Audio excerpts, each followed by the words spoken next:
সাহাবা একরাম আল্লাহ নবীকে জিজ্ঞেস করলেন, জিয়া রসুল আল্লাহ, কলু ফামালানা ফিহা ইয়া রসুল আল্লাহ। আমরা তো জানলাম যে কুরবানি ইব্রাহিম আলাইহিস সালামের সুন্নত ঠিক আছে, কিন্তু আমরা যদি কুরবানি দেই তাহলে আমাদের লাভ কি হবে? আল্লাহ নবী বলেন, কলা বিকুল্লি শারতিন হাসানা, তোমরা যদি কুরবানি দাও তাহলে প্রত্যেক পশুর প্রত্যেক লোমের বিনিময়ে একটাকে নেকি পাবা। সুবহানাল্লাহ, প্রত্যেক লোমের বিনিময়ে একটা করে নেকি পাবা। সাহাবা একরাম প্রশ্ন করলেন, যেহেতু লোমের বিনিময়ে নেকি, তাহলে দুম্বাতে তো অনেক লোম আছে, দুম্বাতে অনেক পশম আছে, তাহলে কি দুম্বা কুরবানি করলেও প্রত্যেক লোমের বিনিময়ে পশম পাবো, নেকি পাবো নাকি? আল্লাহ নবী বললেন, হ্যাঁ। কলা বিকুল্লি শারতিন মিনাস সুফি হাসানা, হ্যাঁ হ্যাঁ, তোমরা যদি দুম্বাও কুরবানি করো তাহলে দুম্বার প্রত্যেক লোমের বিনিময়েও একটা করে নেকি পাবা। সুবহানাল্লাহ। তাহলে এমন একটা ইবাদত এটা, যে ইবাদতের নেকির সংখ্যা কি হবে দুনিয়াতে আল্লাহ নবী বলে দিয়েছেন, আপনি চাইলে গণনা করতে পারবেন।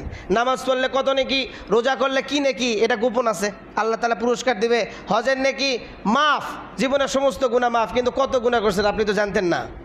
আবার আপনি জাকাত দিলে আপনার রিজিকের মধ্যে বরকত হবে, কিভাবে বরকত হবে এটা গোপন আছে, আপনি দেখতেও পান, আবার অনেক সময় দেখাও যায় না। কিন্তু আল্লাহ নবী পরিষ্কার করে বলে দিলেন, তুমি যদি চাও তোমার নেকি কয়টা তুমি গুনতে পারবা। বর্তমান সময়ে, বর্তমান যুগে অনেক কিছু গণনার মেশিন নামছে, মানুষ রক্তের পরীক্ষা করে, ডায়াবেটিস পরীক্ষা করার মেশিন নামছে, কত মিশিংয়ের অভাব নেই, আবিষ্কারের অভাব আছে। আমার শরীরে রক্তের স্পিরিট কত এটাও পরীক্ষা করতে পারে, রক্ত কতটুকু আছে ভিতরে, রক্ত পাল্লায় মাপা লাগে না, মিশিং দিলে কি বুঝতে পারে রক্ত কতটুকু আছে। কি গবেষণা মানুষের, আর কি সৃষ্টি হিসাব করছেন। আবার আমার শরীরের তাপমাত্রা কীরূপ এটাও মাপে। তো সব কিছু মাপার যন্ত্র নামে গেছে, টাকা গোনার যন্ত্রও নামছে, সেকেন্ডের মধ্যে হাজার হাজার টাকা গুনে ফেল দিচ্ছে। তো একসময় এটাও নামবে, আমার বিশ্বাস যে একসময় এমন মিশিং নামবে যে বালু কোনা গোনার শক্তিও মানুষ মিশিংয়ের মাধ্যমে তৈরি করবে, বালু কোনা গুনতে পারবে। এটা আশ্চর্যের বিষয় না? যদি রক্তের মাপ চিনার মিশিং আবিষ্কার করতে পারে, যদি বায়ুর স্পিড কত, বাতাসের স্পিড কত, এটা পরীক্ষা করার জন্য মিশিং আবিষ্কার করতে পারে, তাহলে বালু কোনা গোনার জন্য মিশিং আবিষ্কার করতে পারবে না? এটাও হয়ে যাবে। সেই সময় আপনি আপনার পশুর লোম গুনে নিন, যে আপনার পশুতে কয়টা লোম আছে, আপনি নিজেও দুনিয়াতে জানতে পারবেন আপনি কত নেকি হাসিল করলেন। প্রত্যেক লোমের বিনিময়ে একটা করে নেকি।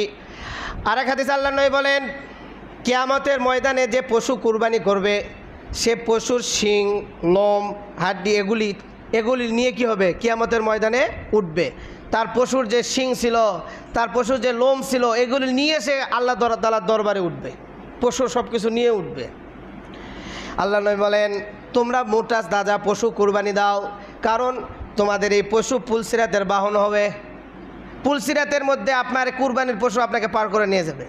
তাহলে চিন্তা করেন, 60 বছর জিন্দেগিতে যদি আপনি 20টাও কুরবানি দেন, তাহলে 20টা পশুকে যদি এক জায়গায় করে একত্রিত করে দড়ি লাগিয়ে দেওয়া হয় একটা গাড়িতে, ভ্যানে, তাহলে ওই গরুকে মানে পশুগুলোকে যদি স্পিডে যেতে বলা হয়, তাহলে আপনার ভ্যান কত স্পিডে যাবে চিন্তা করেন, 20টা। আর কেউ যদি 60 বছরে 60টা কুরবানি দিয়ে দিছে, তাহলে 60টা পশুকে একত্রিত করে এক জায়গায় লাগিয়ে দিলে আরও স্পিড হবে না? তাহলে আপনার পুলসিরাত পার হওয়াটা অতি সহজ হয়ে যাবে। তা আপনার গাড়ির স্পিড বাড়বে, যত কুরবানি পশু যুক্ত হবে আপনার গাড়ির সাথে ততটা পশু যুক্ত হয়ে আপনার গাড়ির স্পিড বেড়ে যাবে।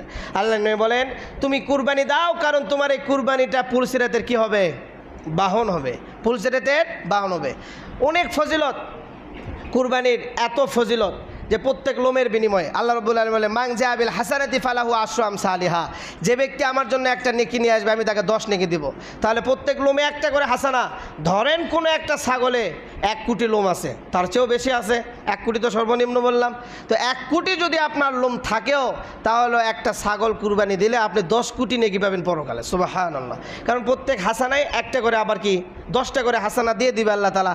আর 1 লোমে 1 হাসানা, পরকালে প্রত্যেক লোমে 10 হাসানা। তাহলে 1 ছাগলে যদি 1 কোটি নেকি থাকে, তাহলে পরকালে কয়টা নেকি পাবেন? 10 কোটি। এমনিতে বোঝা যাচ্ছে কয় নেকি? 10, মানে 10 কোটি নেকি পেয়ে যাবেন। তাহলে সবাই কুরবানি দিব তো ইনশাআল্লাহ।